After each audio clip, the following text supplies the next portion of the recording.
What the heck is an elimination diet?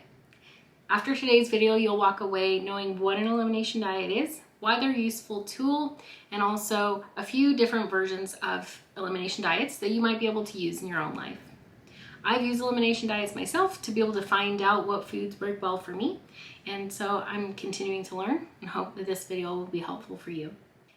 First, an elimination diet is a short-term period of time where you pull out common foods that are causing possible irritation, inflammation, or different reactions that are making someone sensitive. Usually they last from anywhere between 2 to 4 weeks in length, and then there's a reintroduction period after that. So you'll remove the foods for those 2 to 4 weeks, depending on the style of elimination diet. And then after that, you might reintroduce a specific food group one at a time in order to see, is that bringing back some of those symptoms or is it not? And so an elimination diet really is in part an elimination diet, but it's focused on how you can find out what foods you're sensitive to or not sensitive to. Elimination diets are a really useful tool, at least in my experience, in order to find out practically, not just testing, practically what you're sensitive to. You can get all of the food sensitivity tests that you want, and it can help give you direction. However, what I've found is that certain allergies, food allergies or sensitivities can co-react. For example, I have a gluten sensitivity. However, if I have a gluten sensitivity and I drink coffee, coffee can cause the same reaction as gluten if I've been eating gluten. So if I pull out gluten, then I can know, am I really reacting to coffee by itself, or is it a co-reaction? And so that is partly because of some of how our genes work and the epigenetics of what controls some of those sensitivities, the antibodies that are produced in order for someone to have a reaction to a specific food.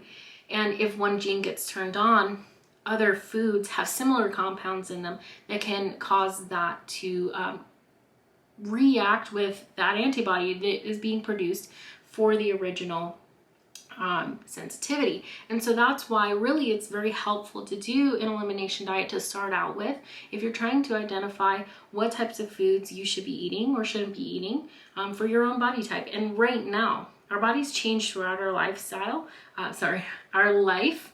And so because of that, we might be very sensitive to a food 10 years ago that we aren't very sensitive to right now. And that can be due to a lot of different changes, our microbiome, lots of different things, how our health is, how our immune system is.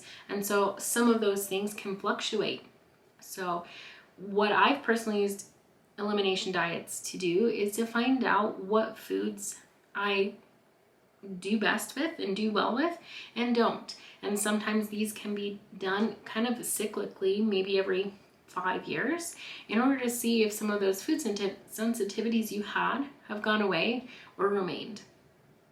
A lot of the time, elimination diets, especially for doctors right now, naturopaths, they're focusing on 3 major allergens, and that's gluten, soy, and dairy. Gluten, soy, and dairy are very common allergens. We're mass producing all of these items, dairy, gluten, and soy. And we're monocropping those crops, and then those crops are getting fed to the dairy cows. So what can happen is, there's this chain effect where we used to have in the past a variety of different cows that we were getting dairy from, probably getting goat's milk, sheep's milk mixed in. We were getting a variety of different types of wheat. We were getting a variety of different types of other plants, including soy and other legumes. And so because we've monocropped some of these items, and you can kind of have overstimulation from them, removing those really can help with knowing what is causing the inflammation in the body. Usually they're done for people who have inflammatory illnesses. That can be heart disease, that could be autoimmune illnesses, diabetes even. So there's lots of different illnesses that someone might use a elimination diet for. And they really can be very, very helpful in figuring out what your body is going to do well on. And my favorite part is that reintroduction part. Usually you'll introduce a food group, for example, grains or nightshades, for about 3 days, and then you'll have a 4-day washout period where you go back to that elimination diet for 4 days. And then you'll try another food group. And you see how you react within those days of eating it, as well as just after. Sometimes it can be a little difficult to see the effects, but afterwards, when you reintroduce foods more than one at a time, it can really help to see if those things are co-reacting like I talked about. And so those co-reactions are important as well, and seeing what is adding up in order to create a healthy outcome. So that's really what the point of them are and how they can be helpful for you. So now I want to talk about some of the most common elimination diets. The one that I mentioned in my last video is called the Whole30, and that is one that I've done multiple times. It is a elimination diet that includes no legumes, grains, sugar, dairy, alcohol, and soy. Also no processed food. So it is pretty comprehensive. It leaves in things like nightshades, cucurbits, and those types of foods that might be eliminated from some of the other diets we'll talk about. But the Whole30 is really focused on eating whole foods for 30 days. I really like that the Whole30 also has a little calendar that walks through some of the emotional changes that you can go through those 30 days. And they challenge you not only to eat whole foods for 30 days, but to not weigh yourself during that time, because it's not a weight loss focused program.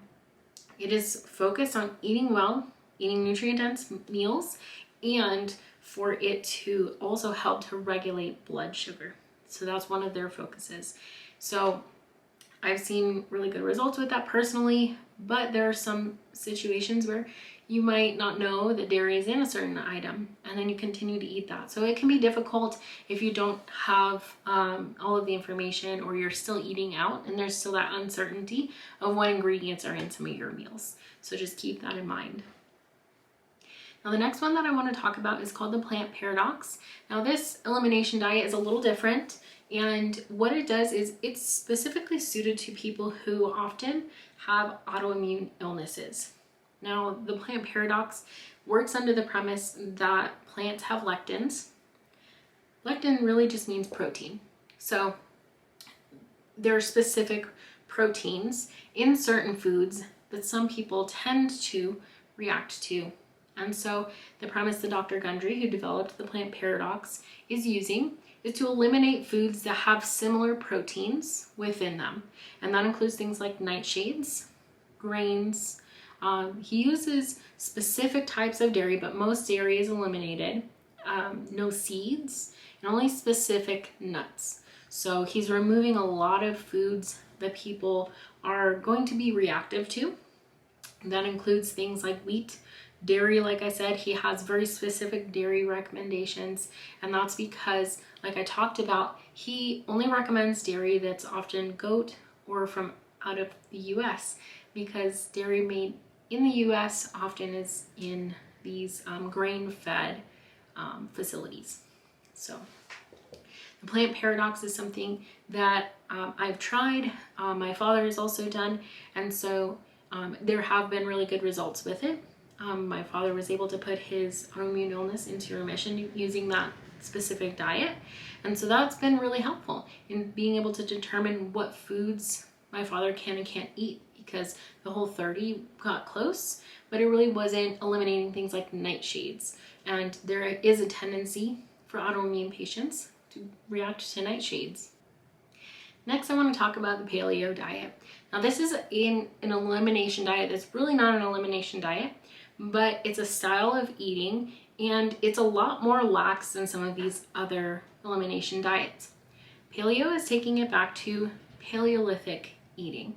So there can be raw meat, there can be a lot of whole foods similar to the Whole30, but there's a lot less processed foods, a lot less soy. If there is soy, it's going to be in an unprocessed version, most likely in something like edamame and not tofu. So that'll be the difference there. But it also is mimicking what we used to eat in Paleolithic times as humans. And so there's thought in that eating how our genetic ancestors ate is healthy, and that can be for some people.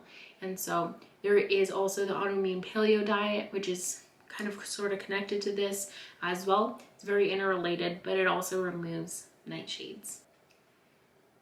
Next, I also am familiar with the Gerson Therapy. I would classify this as an elimination diet, but instead of it being just for 2 to 4 weeks, it's much longer than that. And it really isn't an elimination diet as a nutritional therapy. It is more of a nutritional therapy than an elimination diet, but it does eliminate a lot of foods and very specific foods. So the Gerson Therapy is a diet where you have hypernutrition through juices, through eating all vegetable based. There's no meat, barely any dairy. It has high potassium and low sodium levels in the diet as well. And then there's also a very low protein and low fat content. But this is an elimination diet that is specifically used for cancer and chronic illness. So if someone is working on that, that's what it's designed for. It's not intended for long-term use by a healthy person. But healthy people can do it for about that 2 to 4 week period of time and still be able to detoxify and get themselves on the right path, and then use it like an elimination diet where they reintroduce some of those foods that were pulled off in order to see if they still work well for them. Now the last 3 I'm going to wrap together, but often they are much more restrictive diets, so they really need to be done along with someone who's helping you manage your nutritional intake and possibly be able to support in other ways. Now that is the low copper diet, low histamine diet, and a low FODMAP. Now these types of elimination diets are much more restrictive. Like I said, they eliminate a lot of different foods, and that means that there's not much in that diet to provide enough of the vital nutrients and minerals that we need. So for example, if low FODMAP diet, sometimes people need a supplement type of shake or drink in order to make sure that they're getting enough nutrients in their diet. So really, these are tools for very, very sensitive people, usually people with extreme chemical sensitivity, fibromyalgia, chronic fatigue, all of those illnesses where people can be hypersensitive. I've seen that in my father as well. But some of those can really get to the point where you need to cut out a lot of foods. You're reacting to many different things. You can't separate what is causing and what isn't causing symptoms. So it can be really confusing for a patient as well as for a practitioner. So really someone needs guidance and to work closely with their doctor when they're using those types of elimination diets. But they are a tool for more extreme cases where a lot of foods need to be backed out and a very, very simple diet is used. So that's why elimination diets can be really helpful. There's a few examples you have to go off of. And so I encourage you, if you're making the decision to try an elimination diet to see what works well for your body, then go ahead and do more research on each of these. Learn what their background premise is, why you would want to use that, and to be able to see if you start to align with it. And that might sound a little kind of woo-woo, but really we need to be able to trust what we're going to use for our body. That's what I've seen is really important for people to have success. So I encourage you, do some more research. I'll share some of my own in the description. And if there's anything else you need, I'd love to share my insight to your questions in the comments. And until next time, be well.